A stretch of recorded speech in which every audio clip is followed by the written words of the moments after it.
Olá, seja muito bem-vindo, seja muito bem-vinda. Eu sou Francisco Domingos e você está no programa Educação em Destaque. Educação em Destaque é uma produção de Destaque 61, assessoria e consultoria. E esse programa é produzido aqui direto de Brasília toda semana e tem educação como seu objeto principal. Nesse programa nós entrevistamos personalidades que debatem educação no Brasil. E ele só é possível porque nós temos o apoio de diferentes entidades. Temos o apoio do PROIFES Federação, a Federação de Sindicatos de Professores e Professoras de Instituições Federais de Ensino Superior, de Ensino Básico, Técnico e Tecnológico. Temos o apoio do ATENS, Sindicato Nacional, que é o Sindicato Nacional dos Técnicos de Nível Superior das IFES. Temos ainda o apoio da CNTE, Confederação Nacional dos Trabalhadores em Educação, apoio do Simpro-DF, Simpro, aqui o Sindicato da Rede Pública do Distrito Federal, mas também temos o apoio do Simproep, Sindicato dos Professores da Rede Particular do Distrito Federal. Temos ainda apoio da CONTEE, Confederação Nacional dos Trabalhadores em Estabelecimento de Ensino. Então é isso, nós estamos aqui hoje com um grande convidado, estou assim muito honrado de poder contar com a presença dele. É o presidente da CNTE, Confederação Nacional dos Trabalhadores em Educação, professor Heleno Araújo. Professor Heleno, muito obrigado pela sua presença aqui no podcast Educação em Destaque. Eu que agradeço, Francisco. Um prazer estar aqui conversando sobre educação, tratando de um tema essencial para a vida de todas as pessoas. É isso, Heleno. Então, como disse, é um prazer nosso aqui no podcast Educação em Destaque conversar com o presidente da Confederação Nacional dos Trabalhadores em Educação. E a gente vai tratar de vários assuntos aqui que certamente são do interesse seu aí que nos acompanha. E por isso eu te peço, faz esse conteúdo e cada vez mais longe, compartilha o link do nosso programa nas redes sociais, sobretudo no YouTube, ou melhor, seja tudo, sobretudo no WhatsApp, né? O link do YouTube no WhatsApp para que a gente possa fazer esse programa ir muito mais longe. Heleno, nós começamos aqui o nosso programa sempre querendo saber um pouco mais sobre a vida, né, do convidado. Eu quero saber da sua primeira memória da escola, meu amigo. Como é que foi? Como é que você chegou na escola, aquele menininho lá em Pernambuco? Me conte aí. Eita, muito tempo atrás, né? Muito tempo atrás, pequenininho, mas tem algumas recordações importantes nesse processo. Acho que eu tive a oportunidade, né? Meus pais não conseguiram concluir os seus estudos, mas dos 5 filhos que tiveram um esforço muito grande para colocar na escola e me colocaram, eu e minha irmã, numa pré-escola. Era uma escolinha atrás de um quintal de uma casa, da professora Marta, que aí teve aquele primeiro contato, né, com material, com livro, com manusear. Depois fui estudar na escola pública estadual, a Escola Trajano de Mendonça, onde também me chega à memória, na minha primeira série, a minha alfabetização.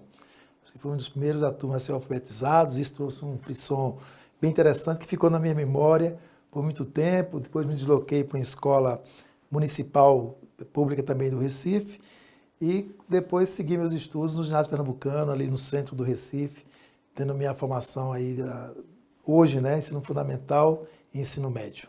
Ah, que legal.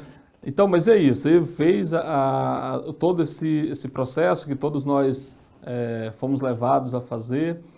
E aí, quando chegou na hora de escolher a graduação, como é que você escolheu? Por que uma licenciatura? Me fala sobre isso. Olha, eu me encantei com a estrutura da Escola de Ginásio Pernambucano, né? Eu vinha de um subúrbio, do bairro, aquela escola também não era tão pequena, mas a estrutura do Ginásio Pernambucano foi um período fantástico. Passei 7, 8 anos estudando lá. Além de ter a quadra de esporte, nós tínhamos um teatro, né, um auditório, um museu dentro da escola. Lá me envolvi muito com o grupo da educação física, então eu era atleta da escola, de atletismo, de futebol, então aquele processo. E aquele mundo ali eu achava encantador. Então a decisão de ser professor eu tomei na 8ª série, né, inspirado por esse ambiente que eu não queria largar, que eu queria permanecer nesse espaço, e também pela minha professora de ciência, Carmen, né, que também a forma como ela conduziu o processo das suas aulas, que não era só no conteúdo, mas uma conversa permanente conosco, jovens, sobre a vida, que me encantava aquele processo. Né? A professora de geografia também, Lucila, também outra que era linda as aulas de geografia. Então, ali na 8ª série, digo, eu quero ser professor, tomei essa decisão e consegui concretizar esse sonho quando eu tomei essa decisão lá no final do meu ensino fundamental. Tá, e aí foi escolher o que para a graduação? Olha, ser professor, eu queria, como eu era atleta, meus 2 professores de educação física, o Jairo e a Isabel, também eram encantadores, e a decisão era ser professor de educação física. Mas, família pobre, né, chegando aí próximos aos 18 anos, tudo mais, precisava trabalhar. E descobri que você fazer as aulas de educação física era durante o dia. Então, eu não podia, que eu tinha que trabalhar para ajudar a família nesse processo. Então, eu optei em fazer uma graduação na área de biologia. Eu tentei outros cursos diferentes desse, que era noturno na Federal, não consegui ser aprovado. E consegui aprovação na FUNESO, em Olinda, na Faculdade de Formação de Professores, em Biologia. Consegui fazer ainda primeiro e segundo período pela manhã, que também foi encantador esse processo. Depois iniciei o trabalho, eu tive que mudar para a noite, mas eu não quis largar mais. Fui para a noite porque eu gostei da biologia, gostei da atividade, mudei de turno, mas continuei o curso em biologia, que formava em 4 anos, consegui formar em 5 anos. Então, lá em 1990, eu concluí o curso de Ciências Físicas e Biológicas com habilitação em Biologia. Então, eu sou habilitado para ensinar Ciências e Matemática no ensino fundamental e Biologia no ensino médio. Tá. E aí, você em seguida presta concurso, eu vi que você é da rede municipal ali de Paulista, não é? E também da rede estadual de Pernambuco. Onde você entrou primeiro? Como é que foi esse processo? Olha, como muitos, não é? Você tem hoje no Brasil, infelizmente, nós temos aí 54% de professores contratados temporariamente. Então, meu ingresso, primeiramente, foi de contrato temporário, né? Ali, no final do curso, 1989, contrato temporário no município de Paulista, na Escola de Ensino Fundamental, lecionando lá Ciências e Matemática. Em 93, eu fiz concurso. Fiz concurso em 92, na verdade, fiz o concurso da rede estadual e da rede municipal. Então, em maio de 93, eu ingressei na rede municipal de Paulista, uma cidade da região metropolitana do Recife, e em julho de 93 eu ingressei por trás de concurso público na rede estadual de educação. Então, eu sou das duas redes, lotado em escolas vizinhas, no município de Paulista, no bairro de Paratibe, né, o Custódio Pessoa é escola estadual, e a Gilda Amorim, escola municipal, uma muro com outra, bem próximo ali, que também era o bairro onde eu morava lá durante toda a minha juventude, né, dos 15 aos 30 anos de idade, e num período de formação eu já trabalhava perto de casa. E essa transição, então, do estudante encantado com o ambiente da escola para o educador, aquele que vai lá na sala já numa condição diferente, como é que foi para você? Olha, de muita expectativa, de muito sonho e de não desistência, né? Eu acho que no espaço da escola nós temos condições de produzir muita coisa, de dialogar, de construir esses elementos. Eu tive a oportunidade de lecionar na Escola Gilda Amorim, que já aceitava os alunos da pré-escola, e depois com o Fundef, né, acabaram com a pré-escola porque não tinha recurso, mas você pegava desde a primeira série até o final do fundamental, e de lá o aluno saía para o só de pessoa que tinha o ensino médio. Então, eu tive a oportunidade de acompanhar vários jovens, crianças, claro, a partir do 5º ano, mas preocupado com essa formação e com a forma que eles conduziam o processo de ensino-aprendizagem, como a escola trabalhar isso desde o princípio. Ou seja, você pegou o aluno na primeira série, levou até a 8ª série, o que ele acumulou de aprendizagem para continuar os seus estudos? E tinha uma deficiência muito grande nesse processo. Então, para mim, sempre foi um desafio pesquisar isso, entender isso, dialogar com os meus colegas e pensar uma forma da escola atuar. Eu via muitos colegas mais antigos dizer, olha, eu dou 2 anos que ele fica quieto, para ele se acalmar aí, e ele vai baixar esse facho dele de querer produzir algo mais forte. Mas eu insisti, não desisti durante o período que eu estava na escola, até ser fisgado, né, um convite da direção do sindicato, e avaliar que também na direção do sindicato eu poderia contribuir, né, com esses sonhos, com esses avanços. Tá, mas nós vamos já entrar aí na sua militância sindical, mas antes disso eu quero saber de que forma você que vem do estado de um dos maiores educadores do mundo, que é Paulo Freire, né? Como é que Paulo Freire te inspira, se é que inspirou em alguma medida? Olha, inspirou, mas na prática pedagógica, porque na verdade a gente às vezes fala, né? Você está numa universidade pública, federal, fazendo uma licenciatura, tem um nível. Você fazendo uma privada, como é a FUNESO, é outro nível. Isso é verdade. Porque eu fiz a formação na FUNESO, foi bom, estou formado, não escondo que teve formação lá, mas ela foi fraca demais no processo de formação. A minha entrada no Estado ajudou, porque como nós tínhamos as aulas atividades, e foi um período do governo Miguel Arraes, então a gente tinha um dia na semana dedicado para a formação continuada. E ela acontecia em um espaço dentro da Universidade Federal de Pernambuco. Então isso me fez entender o nível de formação que eu tive, que foi baixo, e com essa formação continuada consegui compreender esse processo. E isso me fez, eu li muito pouco Paulo Freire durante a graduação, mas durante a minha prática pedagógica eu fui ler mais, fui entender mais, porque tinha essa vontade de colocar a metodologia colocada, aplicada em prática, a construção participativa, a construção do conhecimento de forma coletiva com os estudantes, e a gente tinha muita dificuldade de realizar isso. Então, tanto pela formação carente, mas com essa formação continuada, a gente vai captando, se esforçando para fazer leituras a mais e tentando chegar nessa formação. Então, um esforço muito grande, né? Mas eu tenho alguns exemplos bem legais que eu acho, porque no momento que você tem que avaliar o aluno, e eu implementava nas minhas questões de avaliação, a autoavaliação dos alunos, que era uma coisa difícil de começar, porque o aluno não acreditava que ele dá uma nota para ele mesmo e ia valer para separar a sua média. Eu disse, não, você vai ter que dar uma nota, claro que você vai ter que justificar, né? Você vai colocar 10, por que você acha que merece 10? Né? Então tem que justificar. E isso foi uma prática de insistência até que os alunos passassem a me conhecer, né? Eu tive a oportunidade de pegar uma coordenadora que ajudou bastante, porque ela me entregava uma turma na quinta série e me deixava acompanhar os 4 anos até a oitava série, então isso ajudou tanto a eles quanto a mim. E esse trabalho que trouxe, né, as ideias de Paulo Freire para dentro do espaço de construção. Então, algumas dessas questões que eu tentava socializar com os meus colegas, tentar fazer uma composição de que fosse a escola cumprindo esse papel, e aí que eu encontrava algumas dificuldades, né? Tentando formar grupos de estudos, de entendimento, e aí tinha sempre um entrave, uma dificuldade, é aí que eu via, né? Daqui a pouco ele fica quieto, daqui a pouco ele se acalma.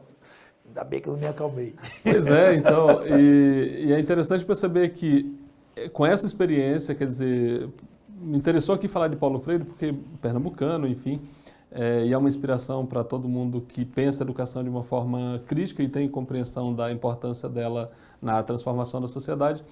E aí o Heleno, aquele que queriam ver calado em algum momento, pelo contrário, ele passa a falar mais porque ele vai para o espaço sindical. Como é que foi então essa tua passagem aí? Claro, você não saiu do ambiente da escola, você foi para o movimento sindical exatamente por atuação na escola.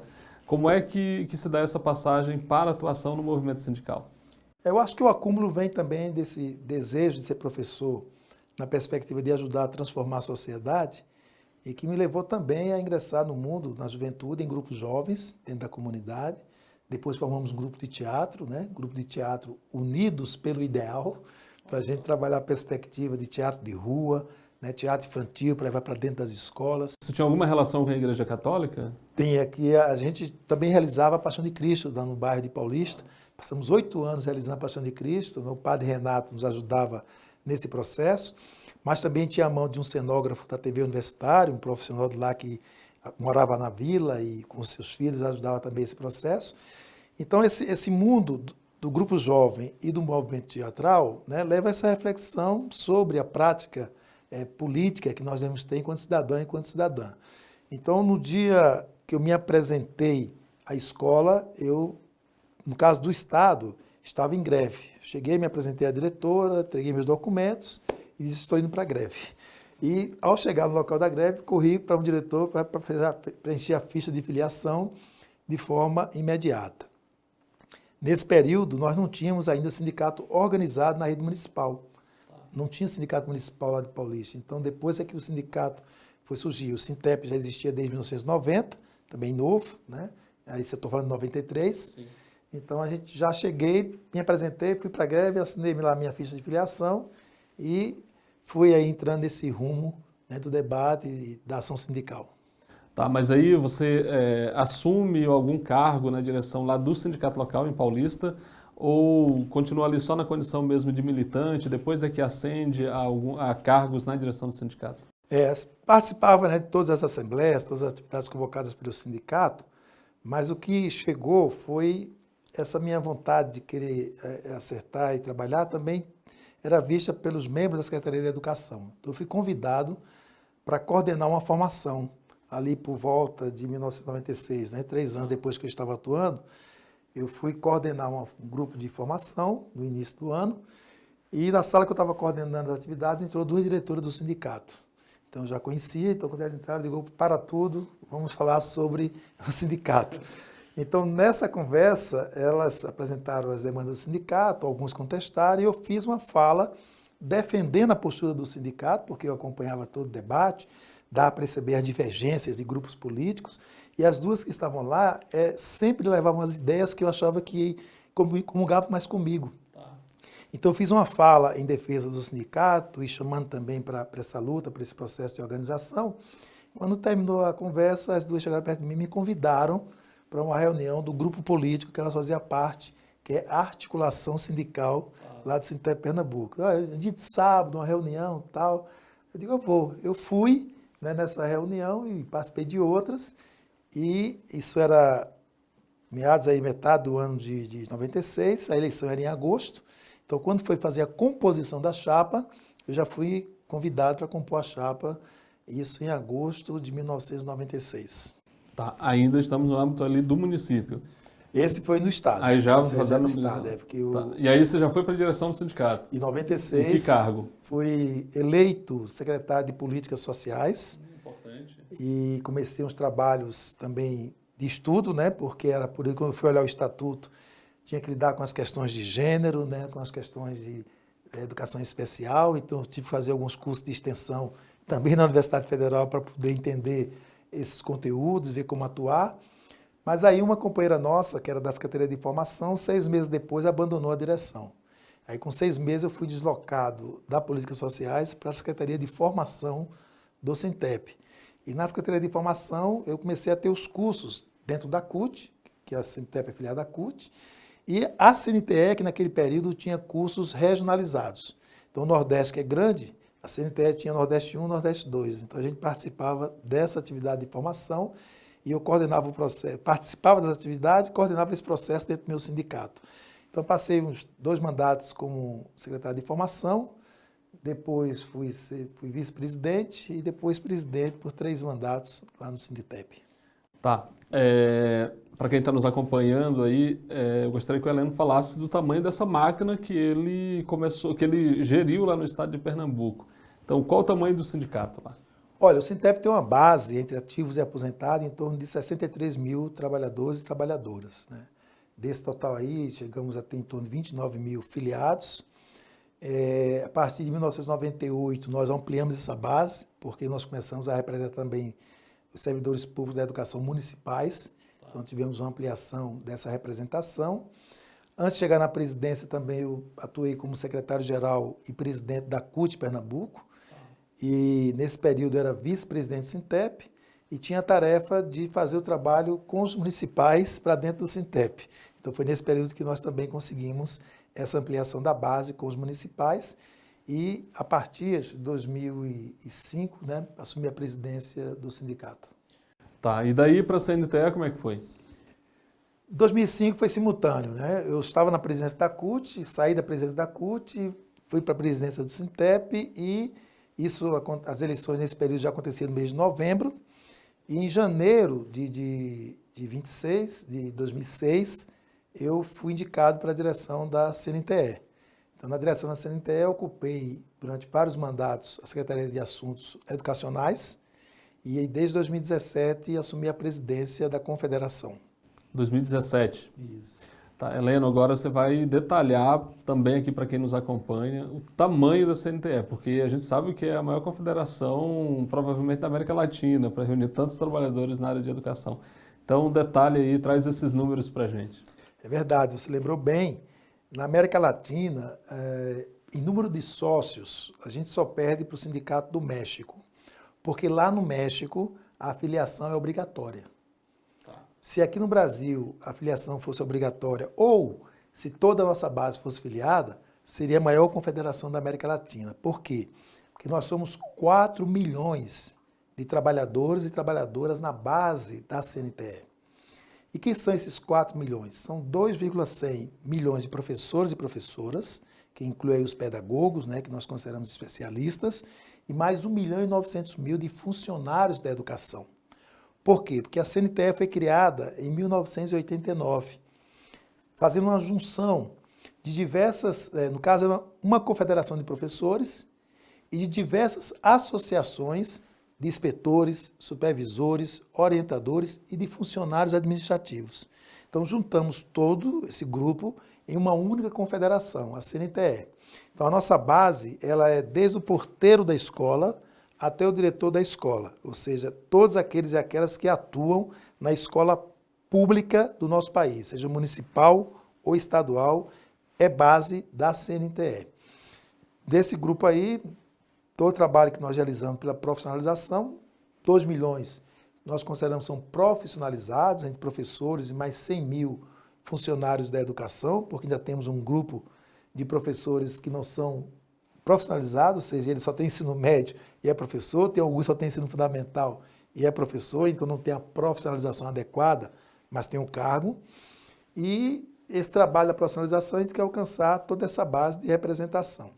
Com isso, nós temos todos os sindicatos estaduais da educação, em todos os estados do Distrito Federal, são filiados à CNTE, e também temos diversos sindicatos municipais de diversas capitais e também de cidades do interior filiados à CNTE. Hoje, computamos 56 entidades filiadas, mas estamos trabalhando no processo de composição com as federações que nós temos. Já temos a Federação de Sindicatos de Trabalhadores da Educação de São Paulo, Federação de Sindicatos de Trabalhadores em Educação Municipais da Bahia, que também está instituída, e esse trabalho estamos fazendo para poder ter também essa representação na base de forma mais organizada. Por isso, esse tamanho nos coloca, enquanto base, maior da América Latina. E aí tem um desafio de tornar toda essa base filiadas aos sindicatos locais, filiados aos sindicatos estaduais, filiados aos sindicatos municipais, porque de filiados, então nós estamos em torno de 1.200.000 filiados, que já é um número expressivo quando nós colocamos aqui na América Latina com os países aqui. O México não tem esse número de filiação. O máximo que eles chegam lá, quer dizer, de base, né? O máximo de base que eles chegam lá são 3 milhões. Então nós temos 1.200.000, ainda temos aí, né, um campo de 2.800.000 para avançar, para chegar nos 4 que nós temos. Então é um trabalho desafio forte colocado para a Confederação. E trazer esses filiados, aí sim que ela tem mais potência e mais força, né, para continuar atuando em nosso país. É um diferencial importante em relação ao México que você traz é o fato de que lá é obrigatória a filiação e aqui não, né? Então, nesse sentido, quer dizer, tem muito que se fazer para convencer, né? O processo é de convencimento mesmo. Que é o princípio, né? O princípio cutista. Tanto a CNTE, em 89, quanto o Sintep, em 90, já nasceram filiados à CUT. Então, pelos princípios cutistas, nós queremos que a classe trabalhadora tome consciência da importância do sindicato e, de forma voluntária, faça sua filiação e não compulsória. Então, esse trabalho nós temos ainda que continuar fazendo para que todos tenham a clareza, consciência de quanto é importante se filiar ao sindicato para ficar cada vez mais forte a categoria e fazer os embates necessários com os governos municipais, estaduais e, dentro da confederação, com o governo federal, né, que é a relação direta, porque, pela estrutura do Estado brasileiro, a União define as diretrizes das políticas educacionais. Então, você pensar em piso do magistério, só foi possível porque tem uma lei federal. As nossas carreiras estão todas detonadas, porque cada um cuida da sua carreira distinta. Por quê? Porque há uma ausência da lei federal, que o PNE já determinou desde 2016 que existisse. Então, devido à ausência da lei de carreira, cada um faz como quer.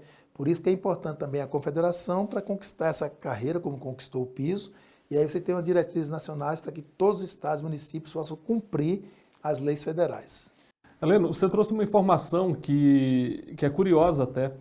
Existe na base da CNTE professores aí com nível fundamental e que são professores e que têm o cargo. Do ensino médio já sabia, mas fundamental também existe. Como é que é isso? Você tem esse número? Onde é que ele é mais presente? Temos. Esse número existe, né? Porque é importante que as pessoas entendam que até antes de 1988, a gente não tinha um concurso público como regra estabelecida. Então, tinha muita indicação política para ocupar o local da escola. Esse corte temporal é importante demarcar que é a Constituição, né? A Constituição. Então, todo esse grupo que entrou antes da Constituição de 88 tinha muitas indicações políticas para arrumar emprego, né? Então, o cara tinha um dom, tinha um jeito, então ele virou professor e se tornou, após a Constituição, ele tinha tempo para a estabilidade e ele não correu atrás de continuar a sua formação. Então, os dados do INEP apontam para a gente chegou a ter em torno de 500 mil professores e professoras considerados leigos, né, que não estão a formação adequada para atuar, né? Vários cursos foram feitos na orientação pedagógica para tentar buscar isso aí, em diversas universidades estaduais, estimulada. Esse número diminuiu um pouco, mas ainda tem um percentual que, na verdade, creio que não vai diminuir. O que vai acontecer é esse período passado, que vão se aposentando, né? E a exigência do concurso público de 88 para cá é importante para isso. Que também é burlado pelos contratos temporários, que muitas vezes, mesmo que você faça uma seleção simplificada, né, não dá a certeza do concurso público, você tem que apresentar um certificado, uma comprovação, para poder você chegar no nível de uma formação adequada, de fato, para poder atuar na educação básica. Então, essa conversa com o Heleno, que é muito importante, porque a gente está tratando com alguém que é uma autoridade no que se refere à educação brasileira, do conhecimento, não é? de números que impressionam, desde o tamanho dessa base que ele representa, até as ações políticas que essa entidade também faz, que ela estimula, que ela provoca, no sentido de melhorar a qualidade da educação no país. O Heleno é, pela CNTE, coordenador do Fórum Nacional de Educação. E o Fórum Nacional de Educação é o responsável pela organização, por exemplo, da CONAI, que é a Conferência Nacional de Educação, de onde sai a base ali para a construção do Plano Nacional de Educação. Então, concatenando essas ideias todas, eu gostaria que o Heleno falasse agora do trabalho que ele teve como coordenador da CONAI, que aconteceu no início do ano, ali no final do mês de janeiro de 2024, cujo documento foi entregue ao ministro Camilo Santana, de onde virá o projeto aí do novo Plano Nacional de Educação. Heleno, conta aí pra gente como foi o desafio de coordenar a CONAI 2024. Olha, foi grande o desafio, né, mas foi muito importante e interessante todo o trabalho. Nós não podemos esquecer que ela foi decidida no final de maio e a etapa nacional aconteceu em janeiro, então foram 8 meses. Mas por que foi possível fazer 8 meses? Porque nós tínhamos uma metodologia que nós construímos desde a Conferência Nacional de Educação Básica, que nós realizamos em 2007 e 2008, que é a metodologia de, primeiro, o conjunto das entidades nacionais organizando a conferência que hoje compõe o Fórum Nacional da Educação.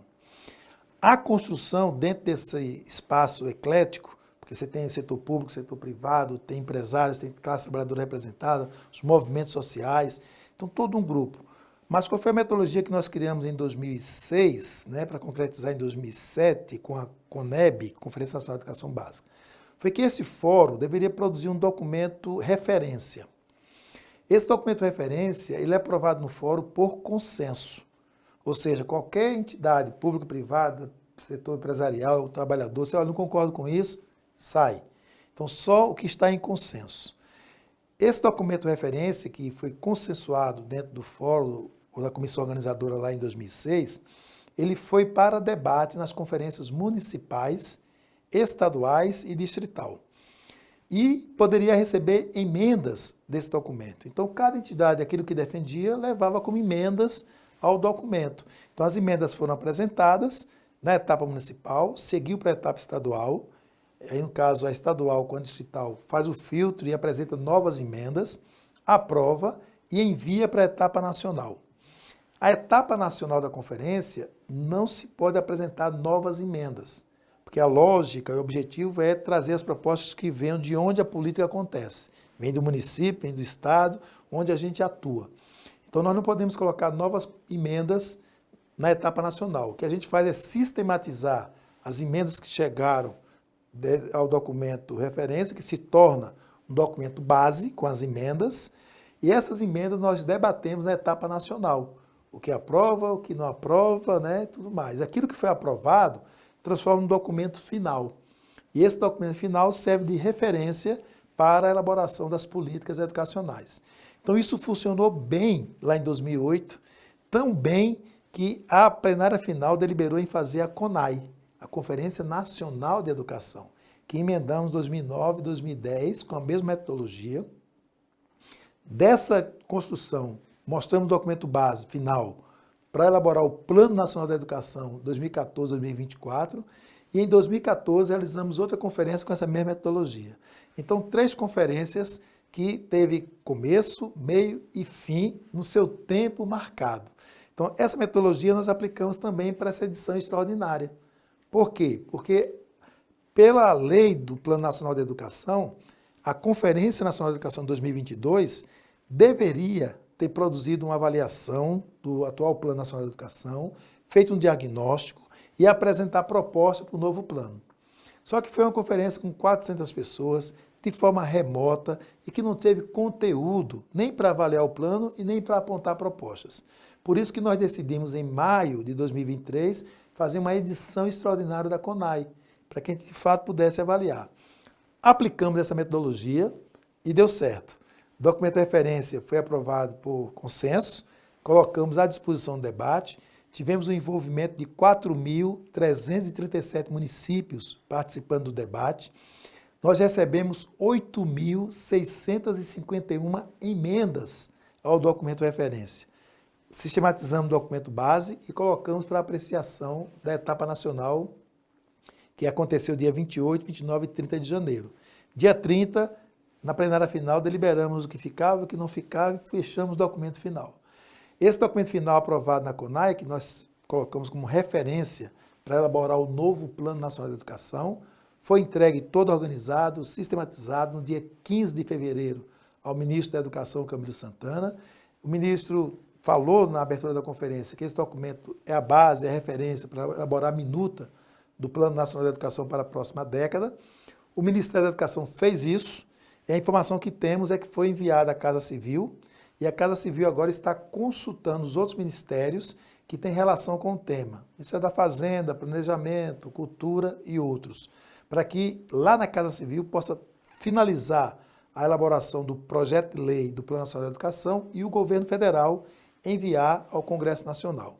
Lembrando que o atual plano acaba dia 25 de junho, foi aprovado na Comissão de Educação do Senado uma prorrogação até 31 de dezembro de 2025, com apoio do governo federal, contrário àquilo que nós indicamos, mas foi aprovado e agora vai para a Câmara para tramitação. Então, independente de uma coisa ou outra, chegando o projeto agora, em junho, quando acaba o outro, e prorrogando até o final do ano que vem, então a gente teria 1 ano e meio para todo o processo de debate aí dentro do Congresso, e se não vigorar de 25 a 35, vai vigorar de 26 a 36, mas aí está o debate posto para a gente fazer todo enfrentamento e discussão no Congresso Nacional. Tá, você falou da conferência organizada pelo governo em 2022, que foi remota, que reuniu ali aproximadamente 400 pessoas e que não deu conta daquilo que era a missão, digamos assim, daquela CONAI. No entanto, você acumula uma outra experiência, que é de coordenação da CONAP, né? E a CONAP tem um outro caráter, e na verdade aconteceram duas. Então eu gostaria que você falasse sobre as CONAPs e o que levou à necessidade de criar as CONAPs e da experiência de coordenar essas duas conferências. Bem lembrado, Francisco, bem lembrado, porque quando o Fórum Nacional da Educação é uma reivindicação lá dos anos 80, mas na prática ele foi criado por uma portaria em 2010, né, uma portaria assinada pelo ministro Fernando Haddad, que transformou a comissão organizadora da CONAI em um embrião do Fórum Nacional da Educação. E este fórum foi coordenado nos primeiros 4 anos, pelo Poder Executivo, o professor Francisco das Chagas, que era o secretário adjunto, né, do Ministério da Educação. E conduziu todo o processo também da Conferência de 2010 e de 2014. Pelo regimento do fórum, em 2014, a gente tinha que fazer rodízio de coordenação. Então, a coordenação passava para a sociedade civil. E os pares lá escolheram a CNTE para coordenar, e eu fui a pessoa indicada para coordenar o fórum a partir de 2015. Então, ali eu iria coordenar o fórum e iria também coordenar a Conferência Nacional da Educação 2018. Só que, em 2017, o ministro Mendonça Filho, o golpista lá do Michel Temer, ele alterou a composição do Fórum Nacional da Educação, retirou um conjunto de entidades, PROIFES foi uma das entidades retiradas, outras tantas foram retiradas do fórum, fez uma composição de maioria entre governo e entidade do setor privado, e com isso nós saímos, né? A CNTE foi mantida, foi a única entidade sindical mantida, só que nós não ficamos, saímos, com as entidades que foram tiradas sumariamente, e com outras que estavam lá dentro, como a ANPAE, tudo mais, nós nos reunimos e decidimos fazer um fórum paralelo e brigar para retornar para o Fórum Nacional de Educação, que era uma conquista nossa. Então aí nós criamos o Fórum Nacional Popular de Educação. E esse Fórum Nacional Popular de Educação, que hoje é coordenado por 9 entidades educacionais, a CNTE, a PROI faz parte dessa coordenação, CONTER, né, também faz parte da coordenação, CONTAG, CUT, né, o Movimento Estudantil. Nós decidimos manter um processo de mobilização popular. Por quê? Nós já tivemos 2007 e 2008 com a CONEB, 9 e 10 com a CONAI, 13 e 14 com a CONAI. Parar essa mobilização seria ruim. Então, a nossa ideia era juntar as entidades e manter esse processo de mobilização. Vamos fazer, sim, uma Conferência Nacional Popular de Educação em 2018. E aí conseguimos o apoio do governo do Estado de Minas Gerais, o governador Fernando Pimentel. Na época, o Gilson Reis, que era da CONTE, era vereador em Belo Horizonte, então ajudou bastante a gente ter esse ambiente para realizar. Um esforço enorme de todo mundo que se financiou, trabalhou, se mobilizou. Claro que não aplicamos a metodologia da CONAI, porque a estrutura era outra, tá? Mas aí produzimos, né, um documento para o debate, produzimos uma carta de Belo Horizonte e mantivemos esse ritmo de mobilização e de referência, porque foi esse material que balizou a nossa atuação nas eleições, né, de 2018 para presidente da República. Dizer, olha, que o movimento educacional brasileiro quer isso aqui. Está aqui documentado numa Conferência Nacional Popular de Educação. E, infelizmente, em 2018 não conseguimos ganhar as eleições na perspectiva de manter essa mobilização. Então, mantivemos o fórum atuando e fizemos outra CONAP em 2022. Dessa vez, lá no Rio Grande do Norte, porque a governadora, professora, sempre foi assídua no Fórum Nacional da Educação, quando era deputada federal, representando a Câmara, e quando senadora também. Então, nós conversamos com ela, digo, olha, você sempre esteve no fórum, sempre apoia essa luta, e a gente quer seu apoio para fazer a CONAP aqui no Rio Grande do Norte. Tivemos o apoio do governo estadual e realizamos a CONAP lá em 2022, em Natal, também para fortalecer a nossa luta. E com isso, em 2022, voltamos aí a ganhar as eleições com Lula, o que propiciou fazer a edição extraordinária por todo esse histórico de mobilização da área da educação e da necessidade de produzir, de fato, um documento robusto que pudesse avaliar o atual plano, fazer um diagnóstico da situação da educação brasileira básica e superior, incluindo a educação profissional e as outras modalidades, e apresentar propostas.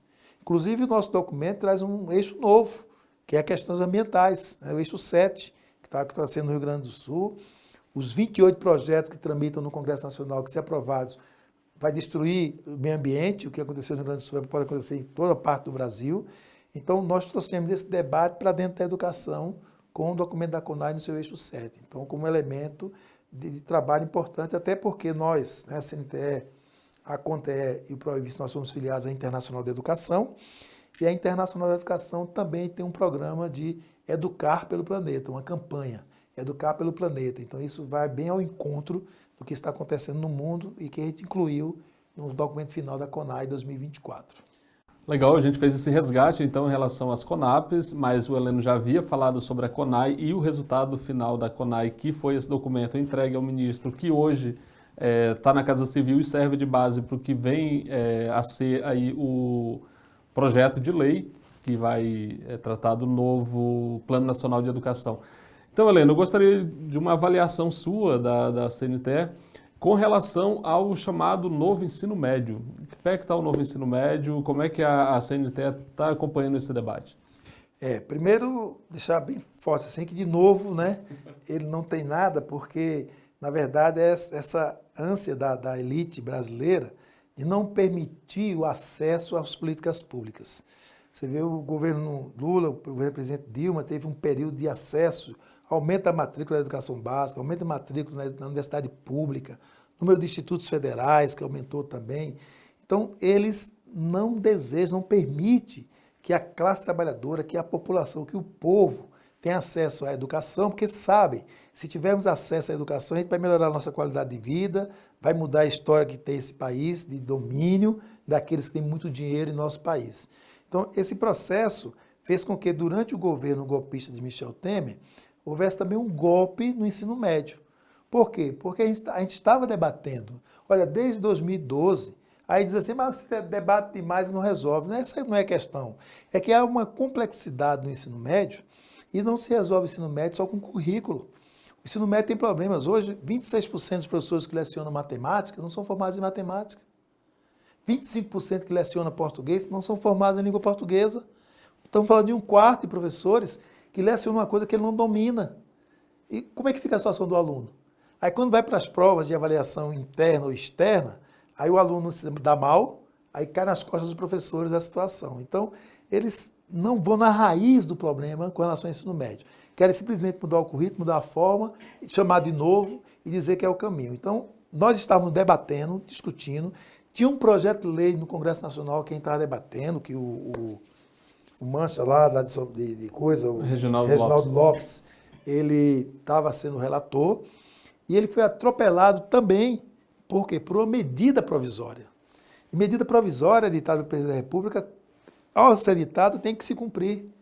E aí você acabou com todo o debate, toda a discussão, e houve uma imposição, né, em limitar a formação geral dos nossos estudantes em 1.800 horas, tirando disciplinas fundamentais, sociologia, filosofia, reduzindo a aula de matemática, de português, de biologia, para poder agregar o que eles chamam aqui algo que dialoga com os jovens, que é a formação profissional.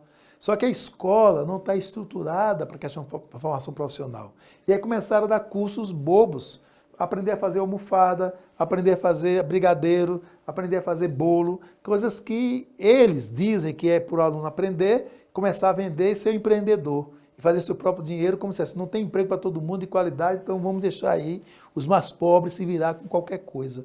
Então, essa é uma lógica que nos acompanha desde os anos 30, né? É forçada lá nos anos 60 e volta com esse tom. Por isso nós somos contra, né? E temos toda a mobilização, apoiamos os estudantes que ocuparam a escola naquele período para não ser aprovada. Foi aprovada. Ao ser colocada em prática, mostrou aquilo que a gente estava dizendo. Primeiro porque eles relacionaram essa lei com a educação integral. Então você teve o que? A escola não tinha estrutura nenhuma, se transformava em tempo integral e o aluno abandonava a escola. Hoje o ministro falou o seguinte, quase 500 mil alunos abandonaram o ensino médio, não é que abandonaram, eles foram expulsos. A escola funcionava 3 expedientes, passou a funcionar um único expediente integral e eles precisam ajudar o pai para trabalhar, para ter o sustento. Então eles foram expulsos da escola, não foram abandonados nesse processo.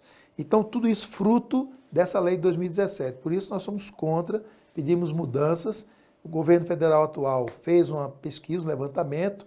A partir desse levantamento, trouxe mudanças para o processo, fez um projeto de lei construído pelo Fórum Nacional da Educação, Conselho de Secretários Estaduais, Conselho Nacional da Educação, a UBS, que teve a participação, e o MEC.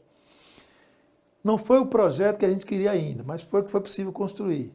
Mandou para o Congresso Nacional. Quando chega lá, quem é o relator? O próprio cara que era o ministro que fez a lei. Ou seja, deram lá, né, a galinha para a raposa tomar conta. Estamos falando do deputado Mendonça Filho, do União Brasil, em Pernambuco. Exatamente. Então o cara pega o relatório de uma coisa que era dele lá atrás, aí ele faz no relatório dele, que foi o 5º relatório dele, perturbou mais ainda. Trouxe uma dualidade com relação a... Não, quem quiser fazer a formação geral básica vai para uma escola que tem 2.400. Quem quiser fazer educação profissional vai para uma que o máximo é 1.800. Ou seja, cria 2 mundos, né? Então todas as escolas não podem oferecer educação profissional. Então quem tem condições vai, quem não tem fica lá no geral e fica escanteado. Quer dizer, é uma aberração. Mas aprovaram, né? Depois de debate com o Ministério da Educação, o governo fez um acordo, aprovaram um acordo. Por exemplo, eles revogaram em 2017 a lei do presidente Lula de garantir aula de espanhol na escola. O Brasil é cercado por países de língua espanhola. Então, se você pensa no Mercosul, se você pensa na integração continental, você tem que ter a língua espanhola como uma língua obrigatória. Aí ele vai e coloca como língua opcional. Já tinha tirado lá, agora coloca como opcional. Não dá. Então, esse projeto foi aprovado na Câmara, está no Senado. O mesmo partido pegou a relatoria, né, União Brasil, que é a senadora Dorinha.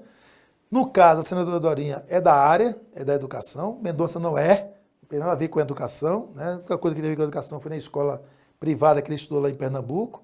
A Dorinha conhece mais do assunto, entende mais do assunto, já fez audiência pública, já disse que não concorda com o que foi aprovado e a nossa expectativa é que ela altere esse relatório, e com essa alteração vai ter que ser aprovado no Senado alterado, tem que voltar para a Câmara e a gente continuar no embate para nos aproximarmos o máximo possível daquilo que nós apresentamos nas pesquisas e no levantamento feitos pelo MEC. Na leitura que você faz aqui dessa situação, você traz a informação repassada pelo ministro Camilo, que é de conhecimento, evidentemente, quem é da área, com relação à evasão no ensino médio, né? Para a qual o governo apresenta um programa aí, está implementando o pé de meia. Até onde se sabe, a CNTE, que tem na sua base todos os educadores do ensino, do ensino médio, portanto, da educação básica, não foi consultada para a implementação desse programa. Então, o que eu gostaria de saber é qual a avaliação que a CNTE faz do programa Pé de Meia voltado para essa estratégia de estancar essa evasão no ensino médio. Olha, nós da CNTE sempre defendemos e apontamos que é necessário você ter uma visão sistêmica para toda a educação básica. Você tem que sempre pensar a política que vem da creche até o ensino médio. Passando aí, não, até a pós-graduação, geral, visão sistêmica. Passando por aí por todas as modalidades. Então, se a CNTE fosse consultada, a gente teria algumas sugestões para apresentar nesse processo. Porque parece que o programa fica muito simples. Teve um grande número de evasão, o motivo é que os jovens precisam ajudar a família a ter o sustento, então vou dar um recurso aqui para aquelas famílias mais pobres. Primeiro que esse recurso não tem para todo mundo, né? É para aquela parte lá daqueles estudantes que está ali colocado. Segundo, que ele não traz uma relação desse valor com uma ação política que dê essa visão sistêmica para a educação. Vamos pegar alguns exemplos. Se esse pé de meia fosse vinculado a um processo de bolsa para o estudante do ensino médio, vinculado a um programa de universidade pública, né, junto com os governos estaduais, na perspectiva de que esse aluno que recebe essa bolsa, ele teria uma complementação da sua currículo num processo de estatística ou de pesquisa para fazer levantamento naquele bairro de quantas pessoas são analfabetas. Quem são essas pessoas analfabetas? Por que elas não querem ou querem estudar e não conseguem? Então, ter esse levantamento. Para quê? Para dialogar com o que foi lançado hoje pelo governo, a questão do combater o analfabetismo na educação de jovens e adultos. Porque a gente tem uns números falando de milhões de pessoas, mas nós podemos saber quem são essas pessoas, onde elas estão e por que elas não estão estudando. Então, você vincular, ser chamado de pé de meia, outra bolsa, com a universidade, fazendo curso aos nossos estudantes na linha de estatística de levantamento. Você ter ele estudando pela manhã na escola, à tarde ele está no campo, fazendo esse levantamento. Quem estuda à tarde está pela manhã.